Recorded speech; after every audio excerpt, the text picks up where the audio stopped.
Scholars ask questions, and that can be very threatening to authorities whose power depends on controlling information and what people think. When they can't speak, we don't hear. It starts with whispers, warnings to keep silent, to stop asking questions.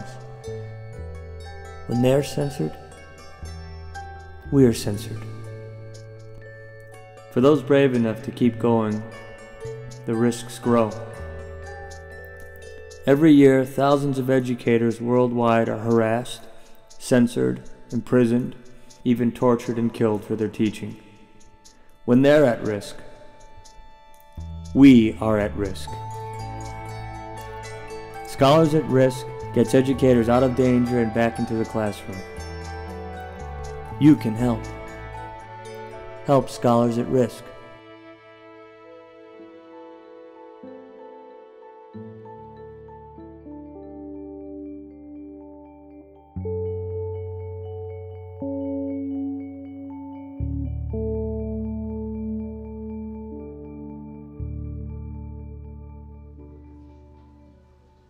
I've come again, like a new year, to crash the gate of this old prison.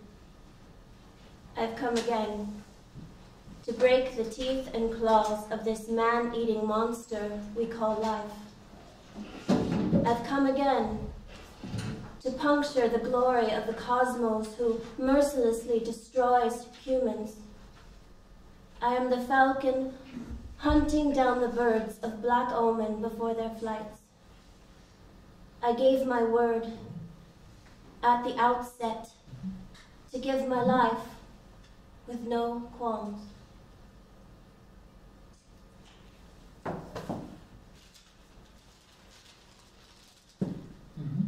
Yesterday, the Iranian justice announced the hanging of 2 dissidents. Yesterday, one of them was already hung in Tehran.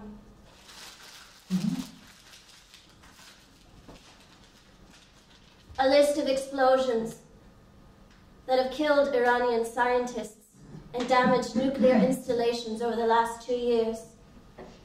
This one says, today, Iranian media announced that a motorcyclist stuck a bomb to a car by means of a magnet before speeding off.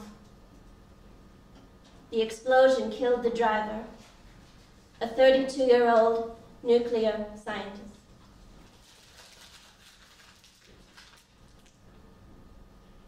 I'm not a victim. I can work in a cafe. I left. I am not a victim. I can always go back. I can always work in a cafe. My friends are there. I've left them behind. My friends do understand, most of them, not all. They get arrested, they get brought in, they get interrogated, and I am here. I cannot work there. I am not allowed to work there.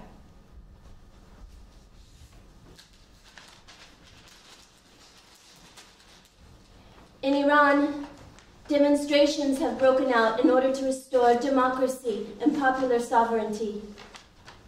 Demonstrators were attacked by police, resulting in 2 deaths, while hundreds of demonstrators were arrested. In recent weeks, prisoners, politicians, dissidents, and family members of Camp Ashraf were executed. I'm an activist. I've never been in prison, but I have been interrogated. Innumerable times I have been interrogated. Why do you work with refugees? Why do you work with women? Why do you work with children? It takes hours. They say international organizations are dangerous. They abuse you. They use you. They have the worst intentions with you. They are no good for the country. Be smart. Take the easy life. I'm an activist. I'm a scientist. I take responsibility. I see poverty. I see the great gap between the classes. I see the rich conservatives and the poor pariahs. I see discrimination, exclusion, inequality. I am an activist. I am one of the fortunate. We stand up for ourselves. We protest. We want change and a nice life. We want to enjoy life, pleasure in life, public pleasure. A day in the park, all people with curly hair. The next day, everyone with a water gun. Another day, all people singing in the park, apolitical pleasure. But that is not allowed in our country. In our country, public pleasure is a protest. I have felt threatened. I have been afraid. I have felt pursued all day long. I've looked at others suspiciously without a reason. I've sat in the dark out of fear of being seen. My heart has skipped as many beats as there are cars in Tehran. But I don't know what I am afraid of. Is it real? Is it being afraid of being afraid? Here I am no threat to the government. God, it is beautiful here. It's like a fairy tale. It's carnival. Happy people, nice people, a feast. I wish I could find the peace and quiet in myself to enjoy this all, but it is so distant from reality. It is so distant from my reality. And my head is somewhere else. I don't know what I can contribute here. I don't know what I can do. I plead for a less conservative attitude towards the academic world, for more reflection on reality, revolution, and real-world developments, a less detached position, less scientists behind closed doors, and more cooperation between activists and academics. Over there, they think the entire world is against them. They think they should unite against the evil West, against the Christian dogs, that they should arm themselves, enrich uranium. They are not stopped by sanctions from the EU or the US. Sanctions alone are not sufficient. Sanctions are a hostile act, a psychological war that has no effect.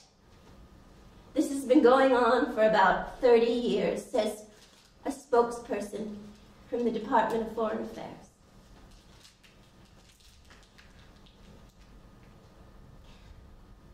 My research on Iran keeps me going. My project keeps me in touch with home. But life is not a project. Life cannot be planned. Life unfolds. But I persevere in being systematic. I'm not religious.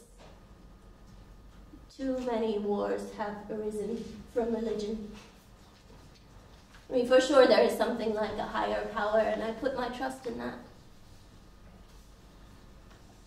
I'm 9 years old, and the teacher rattles on about us becoming good women when we grow up.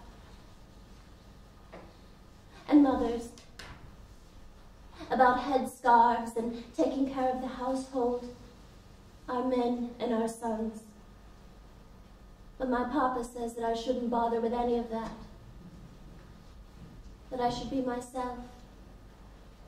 That I am too smart to just cook for a husband. It used to be different. Wasn't it? Wasn't it, Papa? Wasn't it?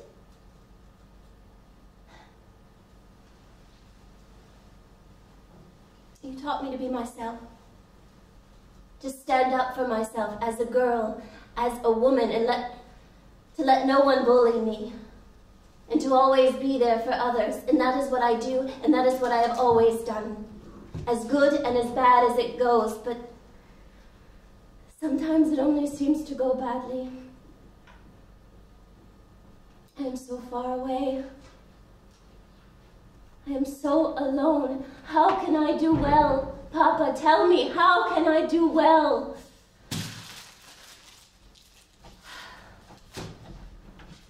I am not a refugee. I choose to be here, and I can leave whenever I want to. I take responsibility. I can contribute here.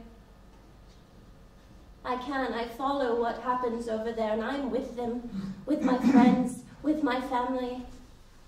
I write about them. I talk about them, about the women, about the children.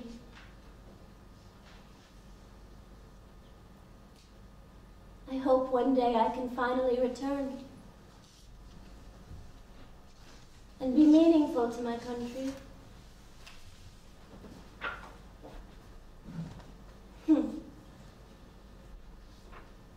I am the falcon hunting down the birds of black omen before their flights. I gave my word at the outset to give my life with no qualms.